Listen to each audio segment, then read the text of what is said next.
Good afternoon, friends, and welcome to the mid-market update from the advisor desk. Today market opened on a flat note. Actually, we were about to kind of mirror the same trend which we saw in the Asian indices when it opened in the early morning trade, about Nikkei, Hang Seng, and also Shanghai markets trading almost flattish to the positive trend scenario. We opened almost about 9 points up on the Nifty, and right now as I'm talking to you, the Sensex is kind of in a very kind of flattish mode. In fact, we can say that it's a very kind of a lackluster trade after what we saw yesterday, kind of the volatile expiry when the market was down almost 300 points, and then it slowly recovered back to only 150 points negative the yesterday's closing. So today it's kind of a mixed bag. Metals are performing good and are on the gainers list. Kind of contribution by Tata Steel, JSW Steel, Jindal Steel, and also Sesa Sterlite, all up anywhere between 1% to 3.5% on the intraday basis.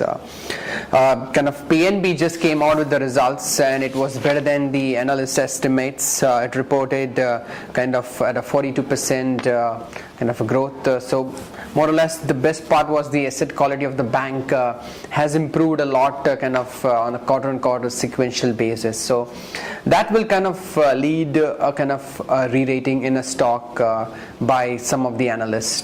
So we need to wait because the net profit has fallen down from 1,300 crores to 755 crores. So that has been a kind of a degrowth on a quarterly basis. So, but the asset quality of the bank has improved. So we can go in for a kind of a re-rating. Friends, there is also kind of the news on SKS Microfinance, which is up by another 6 to 7% as they have completed the securitization deal with the private sector bank of 55 crores. So this is a kind of a fifth securitization deal that has been completed by SKS Microfinance, the only listed microfinance firm. Friends, coming back to the forex update, what I can we have is for you is 62.50 is the kind of rupee trading versus the dollar. After the RBI governor went ahead and raised the repo rate by 25 bips, we have our rupee under control after the tapering that has been reduced by $10 billion more from 75 to 65. So all in all, we have been kind of doing better compared to the other emerging market currency per se.